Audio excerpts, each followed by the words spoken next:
السلام عليكم ورحمة الله وبركاته. كل مرة سداود ملك سودوني دافذ كجوكتنا ومركل مقال سدوا صاحبيال مركت كوريشن سوما تلتوان كعو سنة داود مقال كان اللي جرس بوكين فيسبوك عبد السلام محمد دكتور عصبت هنا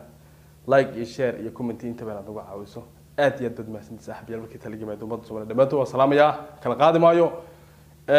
ملك سودوني دافذ كجوكتنا وحد سود دواء وسود وينية مركين تلاقي ما دوحد ما تنا كهذلو دجال كيساك كبلوني لحس وحنا ولا صعنود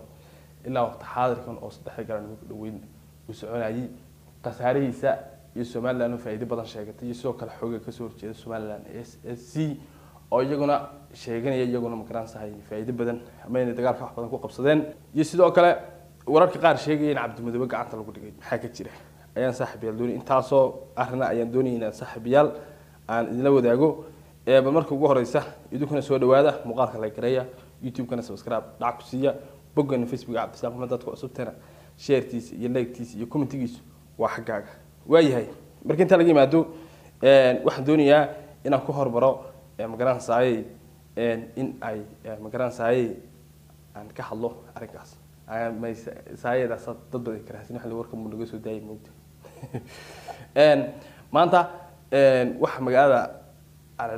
magaalada laasahanood iyo nawaaxigeeda gobolada ama degmooyinka ay maamusho ka dhaxay dagaalkaas wuxuu dhacay ciidamada Soomaaliland iyo sidoo kale ciidamada huwantaanka ka dagaalamaya ama beelaha ka soo horjeeda Soomaaliland aan dhaxla dadka kala dhigno dagaalkaas dhixdiisa waxna saddex joog ka bilaabmay taliya ciidanka qaranka Jamhuuriyadda Soomaaliland Nuux Ismaaciil Taane ayaa ka hadlay weerarka ama dagaalkaas ka hadlay oo wala badan faahfaahiyay xoog badan faahfaahiyay sidoo kale ciidamada Soomaaliland gawaadhidan adarkiisan halka aragtida ka aragtaan qaar ka badan ka qabsadeen huwanta maqliyo halka ku dagaalamay sidoo kale ciidamada Soomaaliland waxay magaalada lagu dagaalamay oo tuulo 5 kilomitir dhanka galbeed laamida kaga beegan magaran saay oo lagu dagaalamay tan isaaka dagaalka bilaabmay ciidamada soo weeray ciidamada huwanta soo weerareen ayaa magaran dagaalkaas ilaa imka ciidamada Soomaaliland gacanta ku hayaan oo aan ku guuleysan ciidamada isaaka soo weerartay sidoo kale agaga tuula samakaab iyo eeriisa ayaa wararku sheegay maalmihii ugu dambeeyay dhaqdhaqaaqa socday ciidamada Soomaaliland isha ku hayeen aaga maraaga iyo sidoo kale buuraha dhanka aanada xargiga dagaal xooggan oo qaraad ay ciidamada Soomaaliland ciidamada kala xamaray dagaalkaasu labada dhanba qasaare waa jira Soomaaliland dhimasho waa laga sheegay dhinaca kalena iyaga hadalkooda badaa iyaga warkooda waa gaabsan yahay su'aasha la isdul taagana waxay tahay Cabdimadoow magacanta ayaa lagu hayaa meel soo qabtay ma jiro ciidamada Soomaaliland ama aan dhaxda ciidamada qaranka Jamhuuriyadda Soomaaliland ay soo bandhigeen in ninka odayga gacanta lagu hayo balse laakiin wararka ku tiribteenta baraha bulshada la isku la dhaxmariyay horana waxaan u baahanay in ninka Gariisa la inoo soo sheegay balse laakiin waxaan ka gaabsanaynaa ilaha xogagaalka ama source-ka buuxa aan ahayn in halka kala wadaago waad fahanteen soo maaha waxyaabaha qaar aan source-kooda boqolkiiba boqol buuxina halka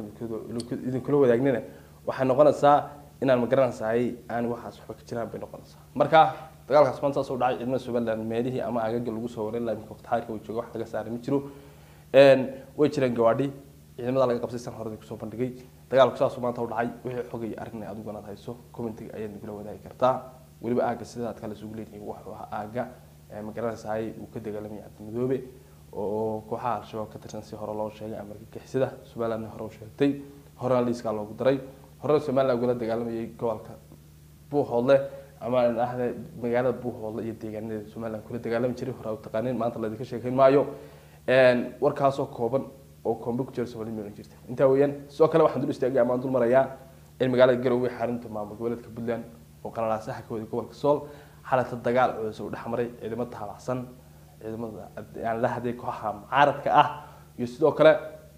aan dhaxday magaran saay xukuumadda ama dawladda hogaaminayo ama maamulka gobolka hogaaminayo danay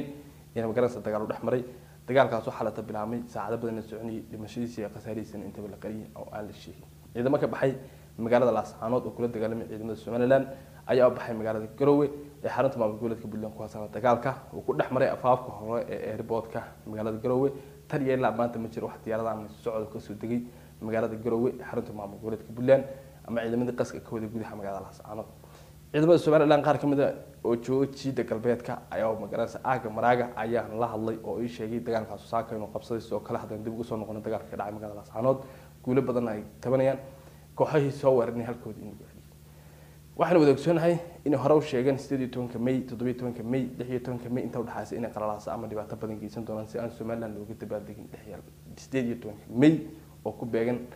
markii la soo noqotay Soomaaliland xornimadeeda ama ay ka go'day dowladda kale Soomaaliya inteedii kale 1991 oo laga joogay sanadkoodii 32 ee ka soo wareegtay aasaaska Jamhuuriyadda Somaliland oo inaga xigo hal habeen oo caawad ku jirno habeenkii nagu soo socda si kastaba haato wixii daran aragtada commentiga nagula wadaagi doonta adiguna waxaan rajeynayaa inaan magalaan halkan ka wada socdo ilaa idanka waxay soo kordha